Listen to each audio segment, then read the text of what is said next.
Picture this. October 14, 1976, Boston.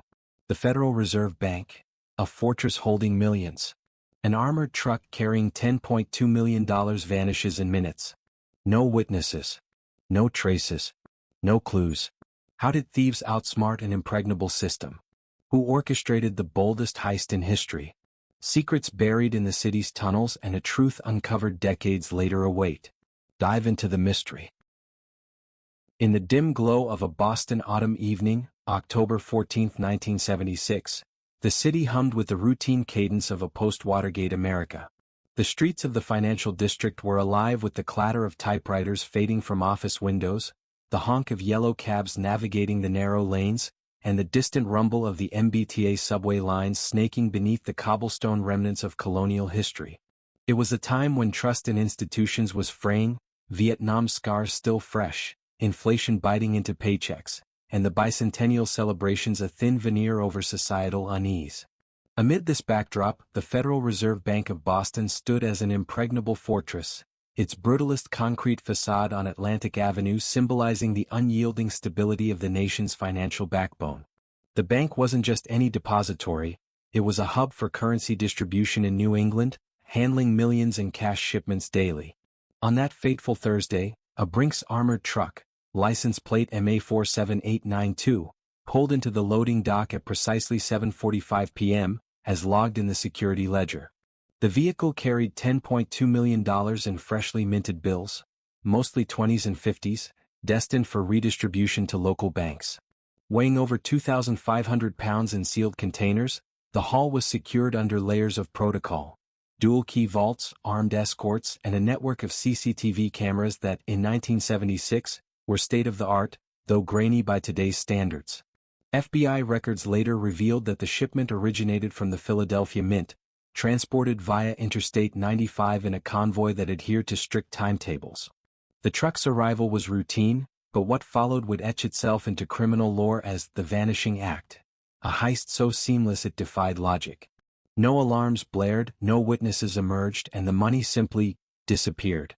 Thomas Brennan, 42, was the linchpin in this enigma. A Vietnam veteran with a Silver Star for valor in Da Nang, Brennan had returned stateside in 1972 to a country that offered little solace. His resume boasted 8 years at the Fed as a vault custodian, overseeing the very shipments he would later target. Standing 6 feet 1 inch with a wiry build honed by years of manual labor, Brennan's face bore the creases of chronic stress, deep furrows around his hazel eyes, a perpetual 5 o'clock shadow masking a jaw clenched against the world. Financially, he was drowning. A $45,000 mortgage on a modest ranch house in Quincy, medical bills from his wife's ovarian cancer treatment totaling $12,800, and gambling debts from Suffolk Downs racetrack pushing $8,000. "I just needed a way out," he would later confess in a taped interview, his voice gravelly with regret. But in 1976, regret was a luxury, survival was the game. Brennan's internal monologue that evening, pieced together from his journals discovered years later, revealed a man at war with himself. "This isn't me," he'd think, staring at his reflection in the employee locker room mirror. "But the bills don't pay themselves. One job and we're free." Greed intertwined with desperation, a toxic brew fueling his resolve. His accomplice inside was Elias Eli Kowalski, 38, a security guard with the bank for 5 years.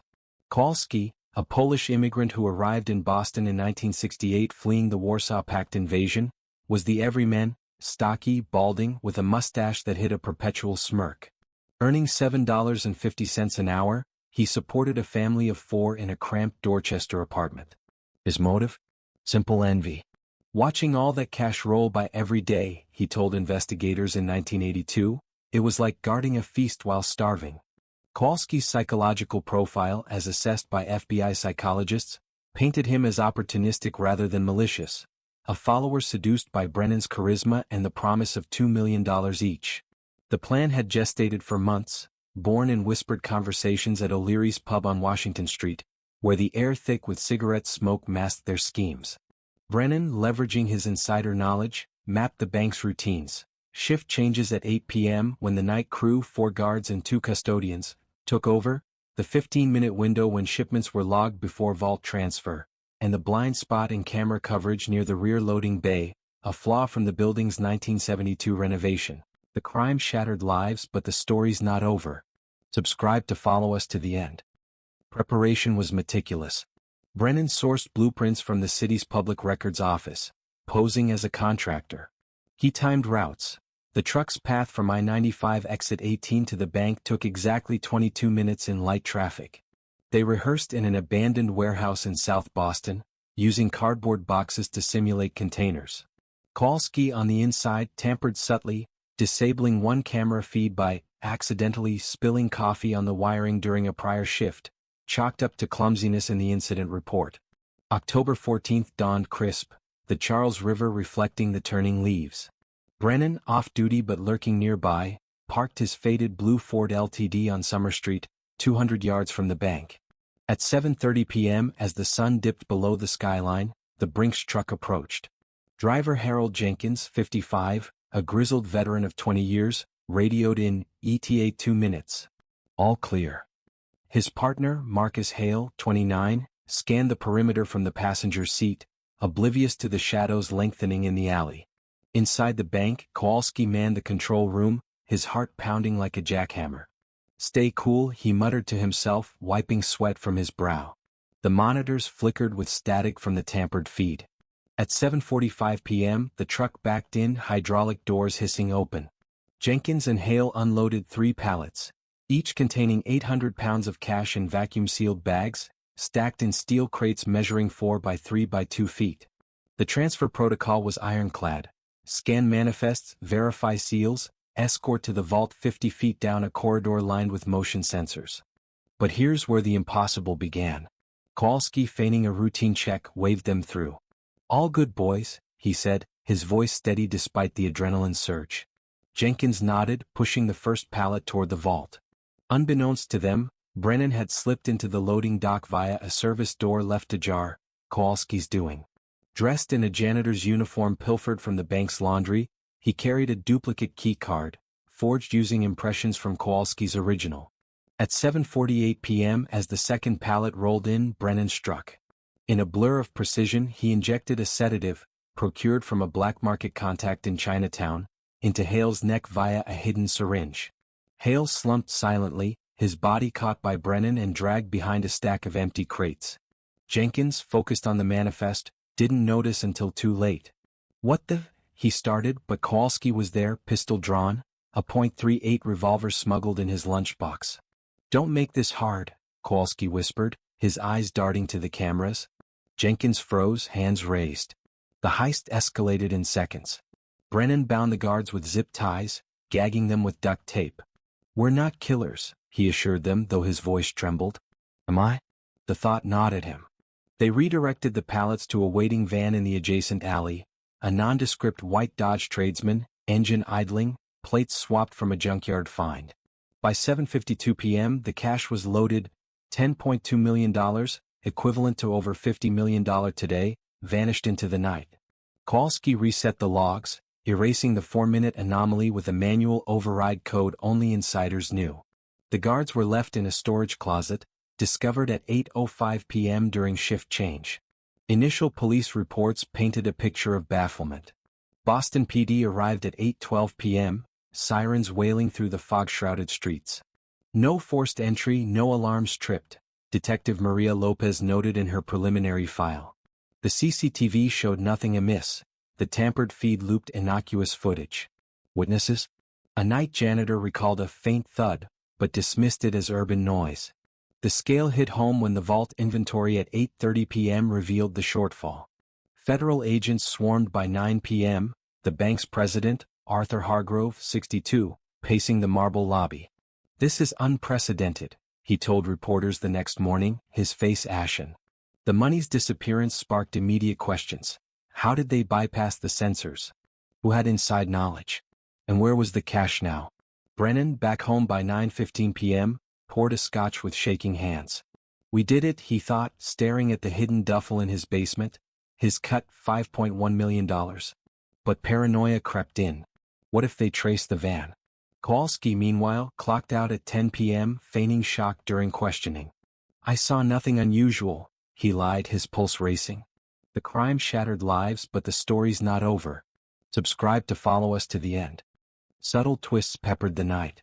A bank teller, Sarah Mills, 28, noticed Kowalski's sweaty palms earlier but said nothing, attributing it to the flu.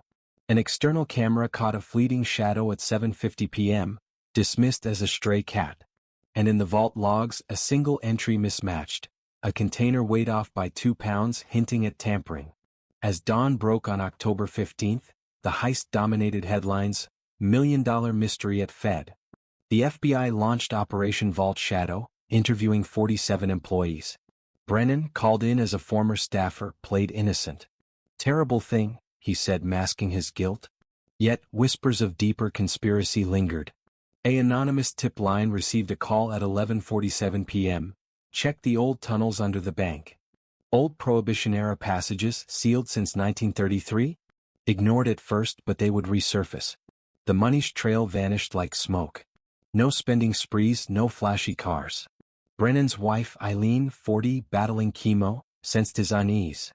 "What's wrong, Tom?" she asked over dinner. "Nothing," he replied, but inside, everything. This was no impulsive grab, it was a symphony of deception. But as investigators dug, cracks appeared. A forged manifest surfaced in the trash, fingerprints smudged. And Kowalski's alibi? A receipt from a nearby diner at 7:40 p.m., too convenient? The heist left Boston reeling, a city of secrets now harboring the biggest. What became of the millions? Who else was involved? As the investigation heated up, one thing was clear: the vanishing act was just beginning. October 15, 1976, dawned with Boston gripped by shock. The headline of the Boston Globe screamed, "Fed robbed blind, $10.2 million gone." The financial district buzzed with police radios and the murmur of reporters camped outside the Federal Reserve Bank's concrete fortress. By 8 a.m., FBI Special Agent Maria Lopez, 35, stood in the loading dock, her notebook already filled with discrepancies. A 12-year veteran of the Bureau, Lopez was known for her relentless precision, earning her the nickname the Bloodhound among colleagues. Her sharp brown eyes scanned the scene. The alley where the van disappeared, the untouched vault door, the eerie silence of a crime scene too clean. This wasn't amateurs, she thought. This was surgical. Lopez's team, dubbed Operation Vault Shadow, faced a labyrinth. The bank's security was formidable. Dual key locks requiring 2 custodians, motion sensors recalibrated weekly, and a Brinks protocol that left no room for error. Yet, the $10.2 million, 2,500 pounds of cash in vacuum-sealed bags, had vanished in a 4-minute window between 7:48 and 7:52 p.m. Initial interviews yielded nothing. The night janitor, Paul Rizzo, 53, mentioned a faint thud around 7:50 p.m. but swore it was routine city noise. The guards, Harold Jenkins and Marcus Hale, found bound in a storage closet, recalled little beyond a sudden blackout and a whispered threat, "Don't make this hard." The investigation's early hours were chaotic. By 10 a.m., 47 bank employees were questioned, their alibis cross-checked. Thomas Brennan, the former vault custodian, sat across from Lopez in a sterile interview room at 9:45 a.m. His hands, calloused from years of manual labor, fidgeted slightly. "I left the bank in '75, he said, voice steady but eyes avoiding hers. "Heard about it on the radio. Terrible thing." Lopez noted his pulse visible in his neck, a tell she'd seen in countless liars. Elias Kowalski, the night guard, was smoother, presenting a diner receipt timestamped 7:40 p.m. from Murphy's Grill, 2 blocks away. "Went for coffee before my shift," he said, his mustache twitching. Lopez marked him for follow-up. Physical evidence was maddeningly scarce. The tampered CCTV feed showed looped footage of an empty dock, a trick requiring access to the control room. A discarded manifest in a dumpster, smudged with glove prints, listed one container's weight at 798 pounds, 2 pounds less than logged. "Sloppy," Lopez muttered, bagging it for analysis. The anonymous tip about Prohibition-era tunnels under the bank, received at 11:47 p.m. the night of the heist, nagged at her. City records confirmed their existence, sealed since 1933, but accessing them required permits the team didn't yet have. By October 20th, the investigation widened. The FBI traced the white Dodge tradesman van, spotted on a grainy external camera at 7:50 p.m., to a South Boston junkyard. Its plates, MA39281, were stolen, and the vehicle was wiped clean. No prints, no fibers. Like ghosts, Agent Daniel Carter, Lopez's partner, remarked, kicking a tire in frustration. Carter, 41, a former NYPD detective, brought a streetwise edge to the team.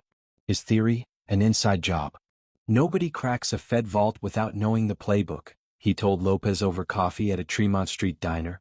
The breakthrough came on October 25, when a bank teller, Sarah Mills, 28, approached Lopez hesitantly. I didn't think it mattered then, she said, voice trembling. Eli Kowalski, he was sweating buckets that day even before the shift. Said it was the flu, but, her words trailed off, guilt etched on her face for staying silent. Lopez's gut churned.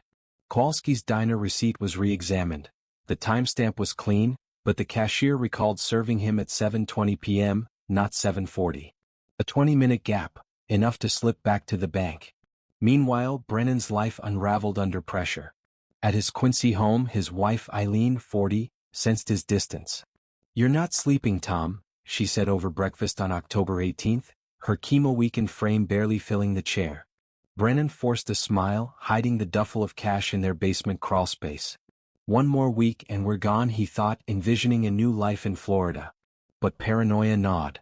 He burned the janitor's uniform in a backyard barrel, the smoke curling into the crisp night air. Did I miss something? His journals, later seized, captured his dread. Every siren feels like it's for me. Fast forward to 2005 when the case, long cold, was reopened. Advances in forensic technology gave Lopez, now 64 and retired but consulting for the FBI, a new shot.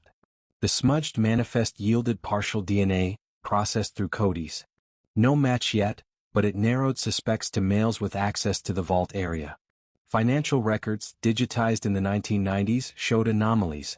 A $5,000 deposit in Kowalski's account on October 30, 1976, labeled consulting fee. His tax returns claimed it was for security advice, but no client existed. Lopez, poring over the data in her Dorchester home office, felt the old fire reignite.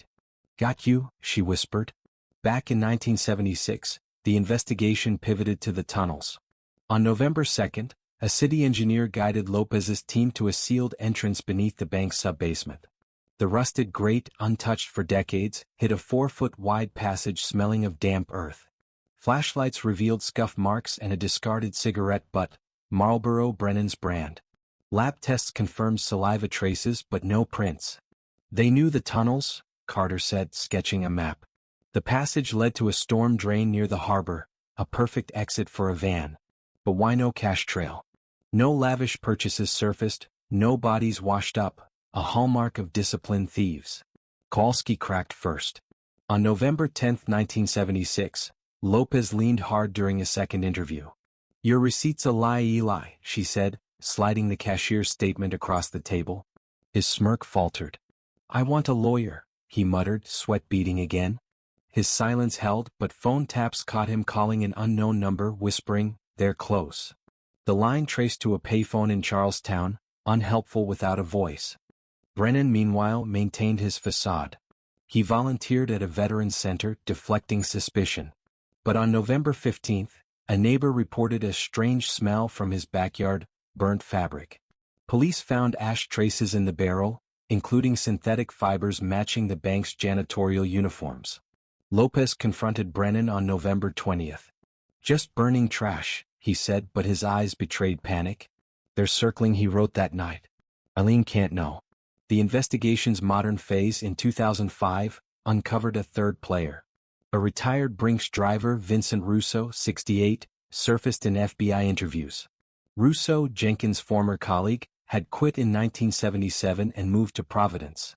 A 2004 bank audit revealed a $10,000 wire transfer to Russo's account in 1976, flagged as equipment sale. No equipment existed. Lopez, now working with a young analyst, Priya Sharma, 29, used data mining software to trace Russo's finances. A pattern emerged: small, sporadic deposits across 1977 to 1980, totaling $50,000, funneled through a shell company. He's our wheelman, Sharma said, her laptop glowing with spreadsheets. Psychological tension defined the hunt. The crime shattered lives, but the story's not over. Subscribe to follow us to the end. Kowalski, under surveillance, grew erratic, snapping at his wife over dinner. "I'm not going down alone," he hissed in a tapped call on November 25, 1976. Brennan, haunted by guilt, visited Eileen's hospital room daily, her condition worsening. This was for her, he rationalized, but the weight of betrayal crushed him. Lopez too wrestled with obsession. Sleepless nights at her desk, littered with coffee cups, blurred her personal life, her marriage strained, her daughter distant. A twist hit on December 1, 1976. A harbor worker found a steel crate, empty, washed up near Fort Point Channel. Serial numbers matched the heist's containers. "They dumped it," Carter said, but Lopez disagreed. "Or staged it." The crate's interior held traces of salt water, and a single human hair. DNA testing, primitive then, was inconclusive, but in 2005, it matched a profile in a federal database.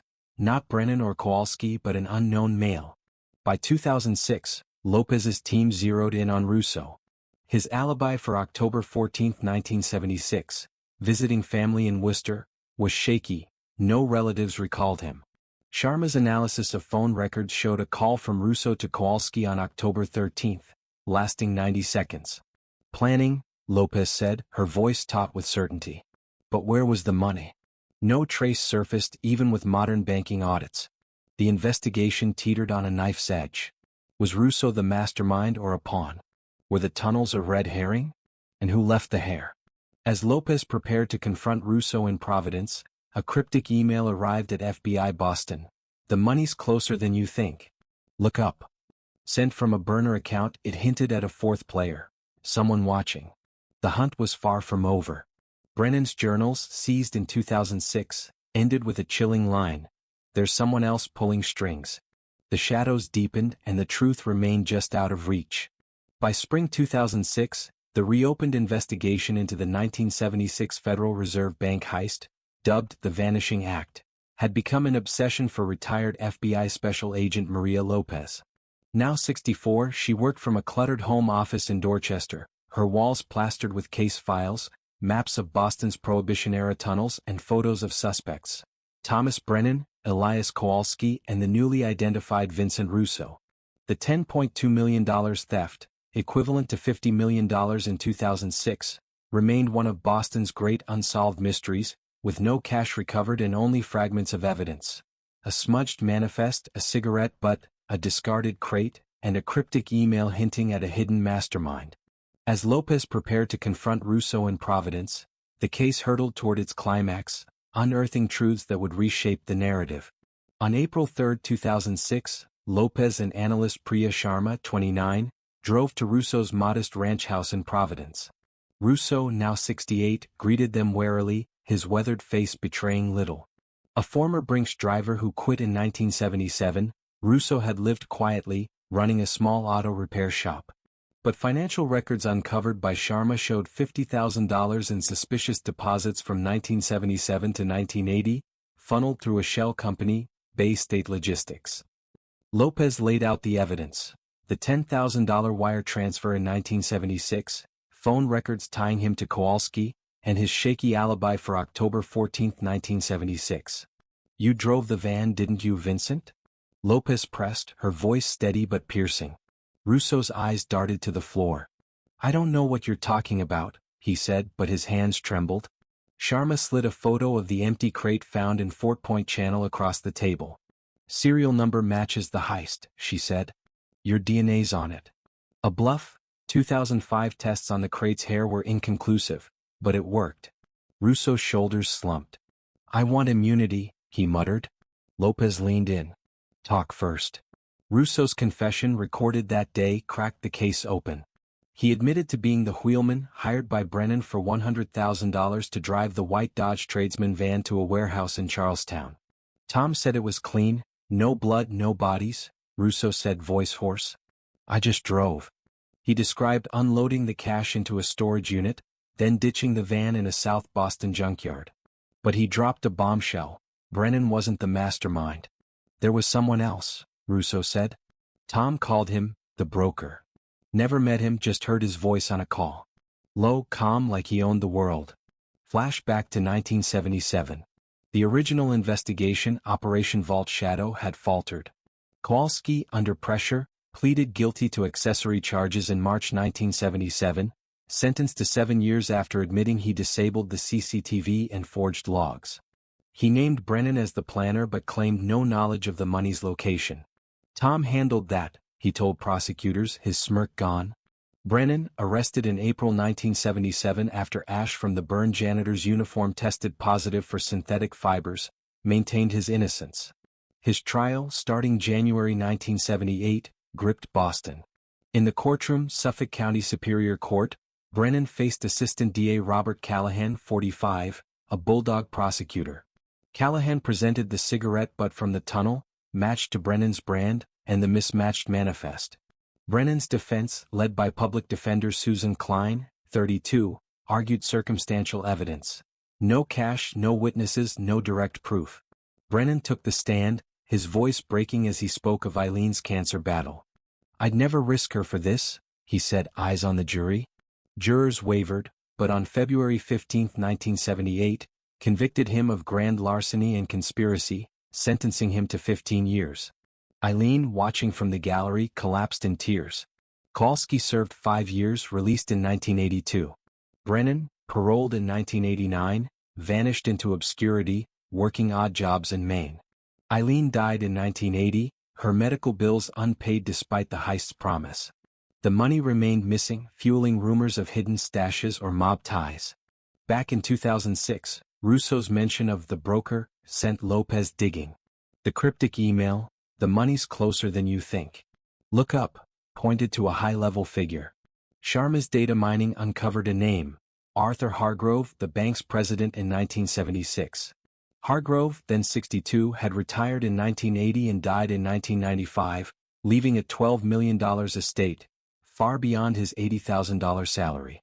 His financials, buried in offshore accounts, showed deposits starting in 1977, totaling $4 million by 1985. "He played us all," Lopez said, stunned. Hargrove, it turned out, had orchestrated the heist from above, using his authority to manipulate schedules and suppress early leads. The tunnels? His suggestion to seal them in 1973, knowing they'd serve as an exit. The anonymous tip in 1976? A misdirection to waste police time.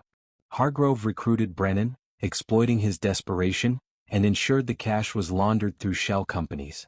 Russo's testimony confirmed Hargrove's voice on the call, calm and commanding. On June 10, 2006, Lopez presented her findings to the FBI. Hargrove's estate faced civil forfeiture, recovering $3 million in assets for the bank. Brennan, now 72 and living in a Bangor trailer park, was re-interviewed. "Hargrove promised me Eileen's treatment," he wept, his journals corroborating Russo's story. "He said it was foolproof." No new charges were filed, Brennan's parole had ended and Hargrove was dead. The trial's aftermath in 2006 was somber. Families of Jenkins and Hale, the Brinks guards, attended a press conference, their grief raw even decades later. "Justice feels hollow," Jenkins' daughter Laura, 48, said. "The money didn't bring Dad back." Brennan, shunned by his son, lived with the guilt of Eileen's death. "I thought I was saving her," he told Lopez, his voice a whisper. Kowalski, now 68, ran a bar in Lowell, refusing interviews. Russo, granted limited immunity, faded back to Providence. The recovered $3 million was a fraction of the $10.2 million stolen, the rest likely lost to Hargrove's laundering or hidden forever. Lopez, reflecting in her memoir published in 2008, wrote, "The heist wasn't just about money, it was about trust betrayed. We chased shadows, but the real crime was the greed that broke them all." The case closed, but questions lingered. A 2007 tip claimed $2 million was buried under a Charlestown warehouse, but digs found nothing. The hair in the crate, retested in 2010, matched no known suspect, hinting at an uncaught accomplice. Boston's underworld still whispered of the broker's reach, a ghost in the city's lore. On a foggy morning in 2007, Lopez walked the Charles River, the bank's silhouette looming across the water. She thought of Brennan's journals. "We wanted freedom, but we built our own cage." The Heist, a perfect crime on paper, unraveled lives, Brennan's, Kowalski's, Hargrove's, and her own. Justice, delayed 30 years, brought closure but no triumph. The vanishing act was over, yet its shadows lingered, a reminder that truth, like money, could slip through even the tightest grasp.